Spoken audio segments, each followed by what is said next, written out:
네, 여러분들 여행 상품 상담사 자격증 과정 여행 고객 관리 챕터에 대해서 알아보는 시간을 갖도록 하겠습니다. 자, 여행 고객 관리는요. 일단 첫 번째 고객에게 감사 인사하기가 있고요. 그 다음에 고객의 클레임 파악과 대처하기, 그 다음에 재방문 고객 창출하기가 있습니다. 각각 하나씩 살펴보도록 할게요. 자, 감사 인사입니다.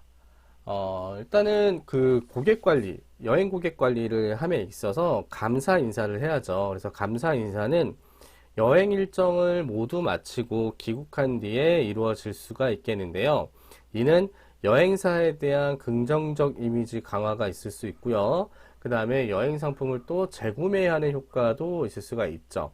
그리고 국외여행 인솔자가 동행한 경우에는 인솔자가 직접 유무선 전화 및 문자를 통해서 감사의 인사를 전달할 수가 있겠고, 만약에 국외여행 인솔자가 미동행한 경우엔 예약 및 상담 직원이나 고객센터 직원들이 유무선 전화 및 문자를 통해서 감사의 인사를 또 전달을 할 수가 있겠죠. 감사 인사 전달 시의 유의사항을 좀 살펴보면요. 여행 상품 경험 후에 불편했던 사항 또는 회사나 여행 상품에 대한 건의사항 등 세부적인 고객의 의견을 들어야 된다라는 거고요. 보통 그런 경우가 있을 수 있겠죠. 대량 문자로 발생을 했을 때 사건 사고 경험의 그 고객이 경험이 고객에게 전달되지 않도록 좀 주의를 해야 된다라는 부분도 있을 수 있을 것 같습니다. 자, 고객 클레임, 고객 민원이라고도 하죠. 컴플레인, 네, 클레임이라고 하는데, 컴플레인은 이제 불평하다, 투덜거리다, 푸념하다, 한탄하다에 대한 것들이 있고, 클레임은 당연한 권리로서 뭐뭐를 요구하다, 뭐뭐를 청구하다라고 할 수가 있겠죠. 그래서 서비스 불만족, 자신의 권리 요구다라고 보시면 될 것 같고요. 서비스 결과가 고객의 기대치보다 크다. 서비스의 결과가. 그럼 뭐죠, 여러분들? 당연히 고객 만족이 될 수가 있겠죠. 그래서 평균적으로 고객 만족은 8명에게 전파가 된다라고 합니다. 근데 고객의 기대치보다 서비스 결과가 좀 낮으면 고객 불만으로 이어집니다. 그래서 한 명의 고객 불만은, 불만족한 고객은 25명에게 전파가 된다라는 겁니다. 보세요, 여러분들. 여러분들 한번 어떠한 제품에서 뭔가 만족했습니다. 그러면은 막 동네방네 막 자랑하거나 그러지는 않죠. 그냥 주변에서 물어보면 그거 괜찮더라 라는 정도로 이야기를 하는데, 만약에 내가 어떤 회사의 제품을 이용을 했는데 되게 불만족합니다. 열받죠. 그러면 주변 사람들한테 이 회사 제품 되게 별로라고 불만들을 굉장히 많이 하게 됩니다. 그래서 여러 명한테 그 불만을 하게 되면 결국에는 그 기업의 이미지는 굉장히 안 좋아질 수밖에 없는 상황인 거죠. 그래서 불만족 고객 중에 불만족을 표현하는 고객은 4%, 그 다음에 표현하지 않는 고객은 96%다라고 보시면 될 것 같습니다. 그래서 우리 회사에 불만을 표시한 그 고객이 있으면 그 고객을 마음을 돌릴 수 있게끔 진심을 다해서 대처를 해야 됩니다. 그러지 않으면 이용하지 않기 때문에. 그리고 또 불만을 요구하는 사람들은 관심이 있기 때문에 말씀을 하시는 거예요. 정말 뭐 우리 회사 다시는 이용 안 해라고 했을 때 어떻게 보면은 아예 말을 안 할 수 있죠. 저 같은 경우도 그렇습니다. 뭔가 식당을 갔는데 맛이 없어요. 그러면 얘기 안 합니다. 왜? 거기 안 가면 되니까. 근데 제가 조금 마음에 드는 곳이에요. 그러면 이야기를 합니다. 이게 음식이 좀 싱겁네요. 음식이 좀 짜네요. 뭐 이런 것들. 왜냐? 내가 또 올 거니까. 그렇기 때문에 불만을 표현하는 고객들한테 굉장히 잘 해드려야 된다라는 것들 말씀드립니다. 그러면서 서비스 회복의 중요성인데요. 서비스 회복. 서비스 실패에 따른 고객 불만에 대응을 함으로써 고객 반응을 수정하거나 그 회복시키기 위해서 기업이 취하는 일련의 과정이라고 보시면 될 것 같고요. 서비스 회복은 서비스 품질과 고객의 충성도 결정 요인, 그 다음에 여행사의 수익률에 직접적인 영향을 미친다라는 겁니다. 그래서 고객 충성도를 통한 기존 고객 유치는 신규 고객 유치의 5분의 1 비용밖에 안 되는데, 총 매출의 65% 이상은 반복 구매 고객에 의해서 발생이 됩니다. 불만족 고객의 불만이 해결될 경우에 50% 이상은 충성 고객으로 전환이 될 수 있다라는 겁니다. 자, 불만 고객의 심리를 한번 살펴볼까요? 불만족한 고객은 대부분 불평하지 않습니다. 불평하는 고객은 아까도 말씀드렸지만 기업을 도와주려고 하는 경우가 많기 때문에 오히려 고객 불평을 감사하게 생각해야 한다라는 거고요. 고객은 직원이 아니라 회사에 대해서 화를 내는 것이다 라는 겁니다. 그러니까 컴플레인 전화를 받았을 때 나한테 화를 내는 게 아니고요. 회사한테 화를 내는 겁니다. 그런 거에 있어서 물론 컴플레인 전화를 받으면은 기분이 좀 나쁠 수도 있죠. 뭐 고객이 때로 욕도 하는 경우도 있고 하는데 그거를 너무 마음에 담아두지 마시라라고 좀 말씀을 좀 드립니다.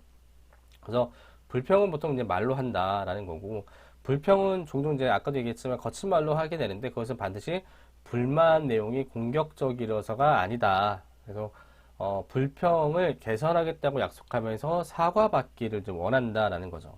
그래서 잘 들어주고 긍정적으로 대하면 대부분의 불평은 어렵지 않게 해결이 될 수 있다라는 겁니다. 정말 심각한 문제가 아닌 이상 그렇게 된다라는 거죠. 자, 그래서 여행 업무 과정별로 고객 컴플레인이 발생이 될 수가 있는데 그 단계별로 한번 좀 살펴보도록 할게요. 자, 여행 출발 전 발생된 고객의 클레임 내용입니다. 여행 상담 직원이 고객에게 관광지 안내, 여행 상품 문의 및 상담, 그 다음에 계약, 여행 일정 및 현지 정보 등에 대한 각종 서비스를 제공을 할 때 오류 또는 실수가 발생했을 경우에 클레임이 발생될 수가 있고요.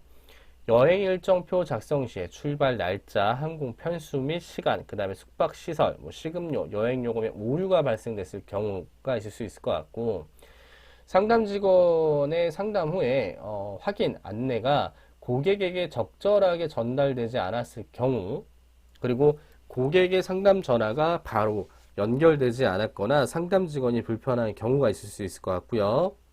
그 다음에 상담 과정의 정보 오류 및 누락, 그래서 예약의 오류, 기록 누락, 부정확한 정보 제공 등으로 인해서 불만이 발생했을 경우, 그리고 여행 일정표 표기의 오류, 그래서 뭐 예를 들어서 미팅 장소, 그 다음에 뭐 항공 시간, 호텔 및 관광지 등의 정보가 틀렸을 경우에, 그다음에 출발 전 확정 일정 미통보로 인한 불만이 발생될 수 있는 경우, 그래서 이런 것들이 바로 여행 출발 전 발생될 수 있는 고객 컴플레인 내용이다라고 보시면 될 것 같고, 그 다음에 공항에서 고객 미팅과 샌딩 업무 과정 중에 클레임이 발생되는 경우가 뭐가 있냐면 출발 장소에서 미팅 장소 및 미팅 시간 전달에 오류가 있을 경우, 그 다음에 여행사 직원이 미팅 시간을 제대로 엄수하지 못했을 경우, 그러니까 고객보다 늦게 갔다라는 거죠, 공항에.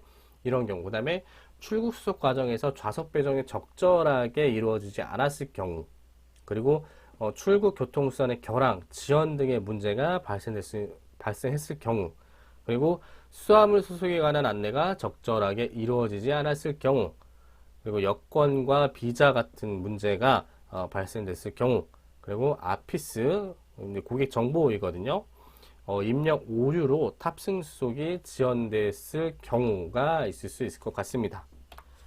그리고 여행 목적지에서 고객 컴플레인이 발생될 수 있는 경우를 좀 살펴보면은 최초 계약 시점의 일정표와 실질적으로 제공받는 서비스의 내용이 달라진 경우, 그리고 여행 인솔자, 현지 가이드가 고객에게 대하는 태도나 행동이 불친절하거나 불량한 경우, 그리고 여행 인솔자, 현지 가이드가 고객의 요구를 무시하거나 응대가 늦어진 경우, 그리고 쇼핑이나 선택 관광을 지나치게 강매한 경우, 그리고 호텔, 여행 일정, 그 다음에 현지 선택 관광 등의 변경 사항 등을 고지받지 못했을 경우가 있을 수 있을 것 같고, 여행 상품 조건 외인 다른 팀의 고객들과 합류가 이루어졌을 경우, 그래서 다른 팀과 조인 행사를 합니다라는 것을 제대로 전달을 못 받았을 경우에 다른 팀이랑 행사를 할 경우 고객 입장에서는 굉장히 좀 황당하겠죠. 이거 뭐지? 라고 할 수도 있으니까요. 자, 그 다음에 여행 후 발생된 고객 클레임 내용을 좀 상황을 보면요. 여행 일정 중에 발생된 문제에 대한 대응이 미흡한 경우로서 고객의 불만 사항에 대해서 인정하고 정중하게 사과하는 방법이나 추후 재발 방지 및 개선 약속 등이 미흡한 경우가 발생될 수 있을 것 같고요.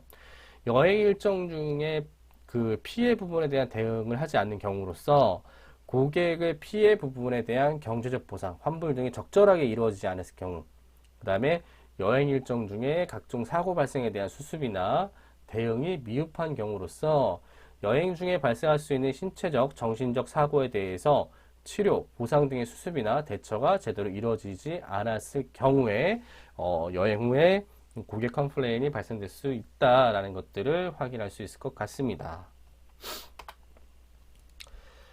자, 그러면 여행 상품 구성 항목별 고객의 클레임 파악을 좀 한번 보도록 할게요. 자, 여행 인솔자와 가이드가 컴플레인을 받을 수 있는 상황을 좀 살펴보면요. 불친절하고 불성실한 서비스. 예. 어떻게 보면은 여행 상품 같은 경우는 인적 서비스 의존도가 굉장히 높습니다. 현지 관광지에서 가이드한테 의지를 많이 합니다. 당연하죠. 내가 처음 가보는 관광지에 내가 패키지 여행을 왜 갑니까? 가이드가 나를 케어해 줄 수 있기 때문에, 그리고 안전하게 여행을 진행할 수 있을 거라는 믿음이 있는데요. 근데 가이드나 인솔자가 태도 불량에, 그 다음에 뭐 불친절하고 막 하면은 기분이 나쁘죠. 그리고 직업의식과 전문성 부족. 관광지에 대한 지식이 굉장히 많이 있어야 고객들한테 관광지 정보에 대해 설명을 할 수가 있잖아요. 근데 지식이 제대로 없으면 관광지에 대한 설명을 제대로 안 했을 경우에 컴플레인으로 이어질 수가 있겠죠. 실질적으로 제 경험을 이야기를 하자면 제가 이집트를 갔는데 가이드가 미국에서 가이드 생활을 하다가 이집트로 넘어왔어요. 근데 이집트에 대한 이야기는 제대로 안 하고 본인 미국에서 가이드 생활했던 것만 이야기를 하더라고요. 그래서 제가 아니 저 가이드 왜 그러지? 내가 미국에 왔는지 이집트에 왔는지 헷갈릴 정도로 굉장히 좀 가이드에 대한 부분이 좀 부족했습니다. 굉장히 좀 맘에도 안 들었고, 그래서 이 직업의식, 그다음에 전문성은 굉장히 중요합니다. 왜냐면은 고객은 돈을 지불을 했잖아요. 이 여행 상품에 대해서. 그럼 가이드는 그에 맞게끔 성신성의껏 그 정보로 전달을 해야 되는데 그런 것들을 못했을 경우에 컴플레인으로 이어질 수 있다라는 거고요. 다음에 태도와 복장 불량, 뭐 태도, 복장 불량이 좀 클 것 같아요. 예를 들어서 반바지에 쓰레빠 신고 나온다든지 그러면 안 되겠죠. 그다음에 고객 배려의 부족이 있을 수 있을 것 같고, 그다음에 여행 일정 및 안전 관리의 미흡도 있고, 그다음에 쇼핑과 옵션 강요, 팁 요구, 이게 가장 많이 좀 발생되기는 해요. 쇼핑 강요, 그다음에 팁을 강요하고, 그다음에 선택 관광을 하기 싫다는데 억지로 막 하게끔 하는 것들. 그다음에 고객 응대에 대한 지연, 고객이 뭘 요청을 했는데 적절하게 대처를 하지 않았다, 이런 것들. 그 다음에 약속 시간 미준수가 있을 것 같고요. 자, 다음 숙박 기간의 그 클레임 유형을 좀 살펴보면은 등급의 불일치. 예를 들어서 특급 호텔이라고 했는데 아까 전에 강의 시간에 이야기했습니다. 푸켓을 여행 갔는데 상품 명에는 초특급이라고 표기가 되어 있는데 실질적으로 가보니까 특급 호텔 초특급은 아니었다, 이런 것들. 등급의 불일치죠. 그 다음에 객실 변경에 좀 다른 점들. 예를 들어서 내가 슈페리어 룸을 예약을 했는데, 아니, 디럭스 룸을 예약을 했는데 슈페리어는 뭐 이렇게 객실 나왔다든지 이런 것들. 그 다음에 숙박시설의 이제 고장, 그러니까 그 수리, 뭐 이런 것들, 불량, 이런 것들. 만약에 객실에서 뭐 화장실에서 뭐 냄새가, 암모니아 냄새가 좀 많이 난다, 뭐 이런 것들. 그런 것들이 있을 수 있을 것 같고요. 그 다음에 숙박시설에 근무하는 종사원들의 그 서비스 불만, 불친절한다든지 뭐 이런 것들. 그 다음에 숙박시설 내에 도난, 그 다음 분실, 이런 것들이 있을 수 있을 것 같고요. 그 다음에 이제 쇼핑센터에 보면은 상품의 질도 낮고 가격도 비싸면 불만으로 이어질 수가 있죠. 그 다음에 약품을 샀는데, 약이나 이제 식품을 샀는데 그에 따른 부작용에 대한 것들. 그 다음에 교환이랑 환불 거부 및 지연 등이 있을 수 있을 것 같은데, 근데 보통 지금 한국에서 운영하는 저 패키지 여행사들의 쇼핑센터는요, 거의 다 환불을 해줍니다. 근데 환불 시간이 굉장히 길어요. 왜냐면, 내가 그 관광지에 있을 때, 한국으로 오기 전에 마음이 변심을 해서 환불을 할 수가 있을 것 같은데, 만약에 내가 그 물건을 가지고 한국으로 들어왔습니다. 환불을 하려면 일단 그 물건을 보내야 되잖아요. 그러면은 그 기간이 소요가 됩니다. 그래서 그 보내는 데 예를 들어서 일주일 정도 걸리고, 그러면 물건 확인을 하고 카드 결제를 했으면 이제 승인 취소를 해야 되는데 승인 취소도 한 15일 정도 걸립니다. 그래서 보통 쇼핑센터에서 환불 처리를 할 때 한 달 정도 잡습니다. 근데 그 내용들을 제대로 설명을 하지 않으면 고객 입장에서는 컴플레인 소지로 발생될 수가 있다라는 겁니다. 그리고 쇼핑 강매가 있을 수 있을 것 같고요.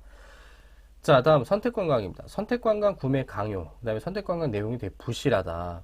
그리고 선택관광 안전성이 좀 미흡하다. 그리고 지나치게 비싼 가격. 그리고 선택관광으로 인한 정규 현지 일정 일부 누락. 취소 불가로 인한 일방적인 손실의 전가 같은 게 있을 수 있을 것 같습니다. 자, 다음은 식사에 대한 부분입니다. 식사는 뭐 식사 누락, 그 다음에 질도 안 좋고 메뉴도 부실하고, 그 다음에 식사를 중복해서 김치찌개만 계속 준다든지, 짜장면만 계속 준다든지 이런 것들. 그 다음에 그 식당의 비위생적인 그 식당 환경. 그 다음에 식사를 하고 나서 이제 배탈이라든지 설사가 발생되는 경우, 뭐 이런 것들이 있을 수 있을 것 같고요. 현지 교통수단에서는 교통수단 교체 및 대체 문제, 그 다음에 노후된 차량의 배차, 그다음에 정원 초과의 승차, 그다음에 교통수단별 상태 불량, 그다음에 안전 관련 문제 발생, 그다음에 운전기사의 불친절, 그다음에 운전기사의 이제 운전 미숙이 있을 수 있을 것 같습니다. 자, 관광지에 대한 부분은 관광지에서 시간이 지나치게 짧았을 경우에, 예를 들어서 뭐 박물관을 갔는데 한 3시간 보고 싶은데 1시간만 보여줬다라고 하는 그런 컴플레인들도 간혹가다 있습니다. 그리고 박물관을 보러 간다고 했으면 보통 사람들이 박물관 내부를 봐야 되는데 그게 아니고 건물 외부만, 그러니까 차창 관광만 이루어지는 경우, 그런 경우에 불만이 있을 수 있을 것 같고요. 그 다음에 계약된 여행 일정표대로 실시를 하지 않았을 경우가 있을 수 있을 것 같습니다. 그 다음에 이 관광지 휴관일, 이 휴관일을 제대로 확인하지 못해서 일정을 누락하는 경우, 예, 이런 부분들, 이 부분이 조금 가장 커요. 예, 이 부분. 그래서 여행을 진행을 할 때는 관광지의 휴관일도 굉장히 잘 신경을 써야 된다라는 겁니다. 자, 그러면 이렇게 해서 고객이 컴플레인을 걸 수 있는 상황에 대해서 설명을 했는데요. 그러면은 이 고객 컴플레인에 대처하는 방법은 뭐냐 했을 때 피르침의 원칙입니다. 고객은 나에게 개인적 감정으로 화를 내는 것이 아니고 서비스에 대한 불만을 항의하는 것을 명확히 알고 관점을 가진다. 그다음 책임 공감의 원칙입니다. 고객이 클레임을 제기를 했을 때 회사를 대표해서 정중히 사과를 하고 이를 해결해야 할 책임이 분명히 여행사에 있으므로 적절하게 해결하는 것에 대해서 상세히 설명과 고객을 이해를 시켜야 된다. 그리고 감정 통제해야겠죠. 아무래도 고객이 그 컴플레인을 걸었을 때 좋은 말 하진 않겠죠. 예, 좀 욕도 할 수도 있고 했을 때 상담 직원이 기분이 언짢더라도 자신의 감정을 조절하고 고객의 소리에 귀를 기울여야 된다라는 겁니다. 그 다음에 언어 절제의 원칙이 있고 역지사지의 원칙도 있죠. 고객을 이해하기 위해서는 고객의 입장에서 좀 생각을 해볼 필요가 있다. 그리고 고객 클레임 대처상의 환경 변화인데요. 만약에 이제 대면이었을 경우에는 응대 장소를 이제 변경을 하는 거죠. 아, 고객 잠시 이쪽으로 좀 와보시죠. 아니면 직원을 교체를 하는 윗급으로 사원이 상담을 했다가 처음에 그러면 이제 위에 대리, 아니면 팀장 뭐 이런 식으로 하는 거고 응대 시간을 좀 변경을 해서 일단 고객이 좀 화를 좀 누그러뜨릴 수 있게끔 그렇게 좀 유도를 하는 방법이 있을 수 있을 것 같고요. 자, 고객 클레임의 대처 단계를 보면은 첫 번째 반응 및 사과입니다. 고객이 클레임을 제기를 한 경우에 이에 대해서 확인을 하고 사과를 해야 됩니다. 두 번째, 경청 및 공감입니다. 고객의 불만에 대해서 구체적으로 설명을 하면서 클레임을 제기를 한다라는 거죠. 그래서 고객이 제기한 클레임 내용을 차분하게 끝까지 들어야 됩니다. 중간에 말 자르면 안 됩니다. 끝까지 다 듣고 나서 고객이 말을 다 하고 난 다음에 이제 우리가 예, 고객님, 그러면 저희가 어떻게 해드리면 좋겠습니까? 이렇게 해드리겠습니다. 이렇게 이야기를 해야 된다라는 거고요. 자, 3번 해결 및 대응입니다. 고객이 클레임 사항과 내용을 신속하게 해결 및 대응을 해야 된다라는 겁니다. 그래서 최대한 빠르게 고객이 불편한 거에 대해서 해결할 수 있게끔 조치를 취해야 되고요. 네 번째, 확인입니다. 클레임 사항과 내용을 해결한 후에 고객 반응을 확인을 해야 됩니다. 만족했는지, 불만족했는지. 그리고 난 다음에 해결 및 개선을 해야 되는 겁니다. 고객의 클레임 사항을 해결한 후에 고객에게 고객님 죄송합니다. 앞으로 다시는 이런 일이 없도록 저희가 조치를 해 놓도록 하겠습니다. 라고 설명을 할 필요가 있다라는 거죠. 자, 그래서 일단은 이제 고객 유형별로 이제 대처를 하는 건데, 이건 정답은 없습니다. 정답은 없는데, 그래도 이제 기본적으로 이렇게 하면은 좀 도움이 됩니다라고 제가 여러분들께 말씀을 드리는 건데요. 같은 말을 되풀이하는 고객 같은 경우에는, 고객 대화에 지나치게 동조하면 안 됩니다. 같은 말, 예, 그렇죠. 예, 맞습니다. 이렇게 하는 것보다는, 예, 알겠습니다, 고객님. 예, 고객님께서 원하시는 건 이런 거죠. 저희가 적절하게 해결을 한번 해드리겠습니다라고 이렇게 얘기를 하셔야 되고, 불평이 많은 고객들 같은 경우 사사건건 트집과 불평을 하는 고객들인데, 정확한 지식 없이 이제 말이 많고 꼬투리 잡기를 좀 즐기는 성향인데, 팩트를 정확하게 좀 말씀을 드리는 게 좋겠죠. 그 다음에 뭐 말이 많은 고객, 그 다음에 이제 그것보다 이제 큰 소리 내거나 소란스럽게 하는 사람들은 이런 사람들 거의 대부분인 것 같아요. 목소리는 최대한 크게 욕과 함께라면 일이 더 빨리 해결될 줄 아는 고객이다라는 건데요. 이런 고객들은 이제 응대 시에 바로 답하지 말고 한 1초 정도 쉬었다가 대답을 하면서 친절하면서도 부드럽게 그리고 또 다른 장소로 좀 이동하게 유도를 하면서 고객의 불만 사항을 차분하게 해결을 하는 게 좋습니다. 그리고 질문을 많이 하는 고객도 있고 그다음에 응대를 하는 직원에게 이제 심한 욕설을 하거나 비아냥거리는 고객, 이런 고객들은 어떻게 보면은 좀 진상이라고 하죠. 예. 너무 욕을 심하게 하면은 고객이 컴플레인할 때 뭔가를 해결하기 위해서 그 해결을 해야 되는데 그게 아니고 욕만 하고 막 이렇게 하면은 어쩔 수 없습니다. 응대를 끊어야죠. 저는 그렇게 생각을 합니다. 예, 그래서 일단은 나의 감정을 최대한 침착하게 가다듬은 다음에 고객님께서 계속 욕만 하시고 심한 욕설을 하시면은 문제 해결이 되지 않습니다. 라고 이야기를 해야 되지 않을까. 예, 그런 생각을 합니다. 그다음에 우유부단한 고객, 자만하는 고객이 뭐 있는데 어느 정도 넘어가고요. 예. 자, 그래서 블랙 컨슈머를 한번 좀 보도록 할게요. 그러니까 블랙 컨슈머, 쉽게 얘기해서 진상 고객이잖아요. 이 블랙 컨슈머의 전형적인 행동들을 좀 살펴보면요. 처음부터 피해 사실을 언론에 알리겠다고 협박합니다. 그리고 금전적 보상부터 요구를 하고 피해 정황이나 정도에 대해서 계속 말을 바꿔요. 그리고 과거에도 비슷한 행위를 했던 이력도 있습니다.